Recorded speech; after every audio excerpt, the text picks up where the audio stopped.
What is up, guys? Keksis here with the guide for week 6 for Challenge of the Elders, showcasing not only how to beat this week's Challenge of the Elders, but also how to reach that 30,000 high score goal. Now, the 3 modifiers we have this week are firstly, fresh troops. Some enemy squads have been fortified with additional reinforcements. That just means that there's going to be more enemies to fight. Next, there is a precision kill bonus modifier. This is the main thing you want to keep in mind when going after that high score. You're going to get more points whenever you get a precision kill. And the last modifier is Juggler, meaning that if you're using your primary weapon and getting kills with your primary weapon, the only ammo that's going to be dropping is for your secondary and heavy. So you're going to have to switch your weapons, use your secondary and get kills with that in order to get primary ammo to drop again. So you're going to just have to switch up your weapons to ensure that you have ammo for all of them. Now, as for what builds I would recommend, this week is pretty loose in its requirements. You can use a bunch of different things and still be effective. Now, for getting those precision kills, I would recommend using a powerful primary weapon, like a scout rifle, like a hand cannon, something that's going to be able to do a lot of damage and dispatch enemies in 1 and if not 1-2 headshots. Now, for armor, I would just recommend using something that impacts the ammo capacity of your secondary or heavy weapon. For example, I'm running a Titan and I'm running the Ruin Wings, which makes heavy ammo drop a lot more frequently. This is great for Juggler because I can stock up on my heavy ammo, and I was using a very powerful Truth when doing this Challenge of the Elders, so it was very easy to just switch to my Truth, which was full of ammo because of Juggler and my Ruin Wings combination, and then very easy to get some kills with the Truth, and then I can restock my other weapons. Now let's move on to the tactics for this encounter. The first round is going to have you in the Hive Arena versus the Wretched Knight boss. This boss has a couple of different special abilities. Firstly, he has the power to summon mines around the map. This is going to be the key ability that you need to be aware of. Look for that bottom left-hand corner text, and when you see that mines are being summoned, you need to look around and be aware that you're not going to have a bunch of mines spawn near you. If that happens, you will inevitably die. So just you need to be aware of your surroundings. His next ability is that sometimes it's going to say that he's pushing enemies back, and then he's just going to do a large and powerful ground pound attack. So he's going to smash the ground and do a large area of effect damaging attack, which is pretty much what all bosses do. I'm not sure why this guy has like a text hint that that's going to happen, but just be aware of that and don't get too close to him because that will usually insta-kill you. Now, as for a place to hold out during this round, we found that the left-hand corner of the map, slightly downwards from the elevated platform in the very back left-hand corner, is a great spot. There's going to be kind of a rocky outcrop that separates you from the boss. He can't shoot you as long as you're behind this rocky outcrop. Now, if you get too close, too overzealous, and stand on top of the rocky outcrop, he actually will still be able to hit you with his ground pound attack even though you're kind of above him, so just be aware of that. Now, although this is the best spot to be, it isn't the only spot you should be, and you will probably have to kind of move around near this area because there are a lot of enemies that pressure you. This first round is probably the most difficult round in this week's Challenge of the Elders just because it's a very bad spot to hold out. Usually you hold out in the very back left-hand corner elevated platform, but there's mines that spawn there all the time. So again, not a hugely amazing spot to hold out. It's not too hard to kill the Acolytes. We were able to one-shot headshot them, but the wizards are going to be the things that kill you, and there's going to be I think 3 that spawn usually instead of the normal 2 because of the fresh troops modifier. So my only advice to you guys for this is just kill the wizards as quickly as possible with whatever you can.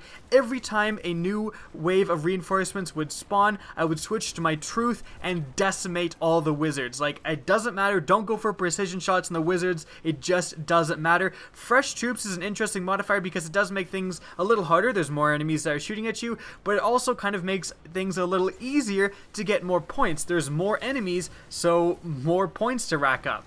Speaking of modifiers, be aware of Juggler. The normal tactic when doing Challenge of the Elders is to simply use your primary for most of the adds and then switch to a sniper rifle, for example, to take down the boss. Now, this is actually not really what you're going to want to do because if you're focusing only your sniper rounds on the boss, you're going to find that suddenly you're really low on primary ammo and you have no sniper ammo and you could be in a bit of a predicament. So make sure you save some of your secondary weapon ammunition for adds so you have some sniper rounds to take out some acolytes even, and that's going to drop some primary ammo, and then you can just kind of go about your business. Now quickly, one more general tip to just mention for the newest of viewers.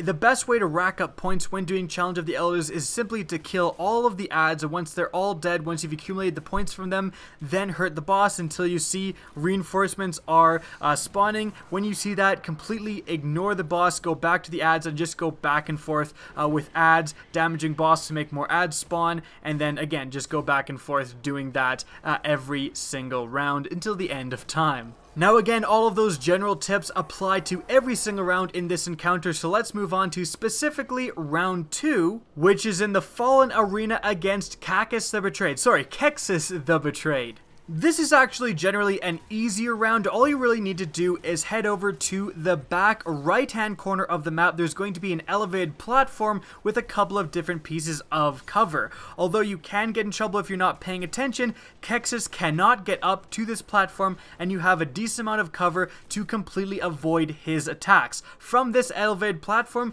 use your scout rifle and sniper rifle to take down the adds and rack up those precision points. Every once in a while, you'll have to leave this location to go and get ammo, but aside from that, you just hang up here, snipe to your heart's content, and you will beat this round. Now, Keksis does have a special ability where he will summon explosives. This is going to summon a taken orb, very similar to the orbs of contaminated light that are in the King's Fall raid. They're going to rise to the sky, and once they get high enough, they're going to explode, and what that's going to do is it's going to drain your super energy. You don't really need your super energy that much for this round. You're racking up all your points with precision shots, so you can just completely ignore these explosions and just not have any super. It's not actually that big of a deal, but if you would like to preserve your super, all you need to do is stand inside the area of this explosive and it will diffuse itself and go away.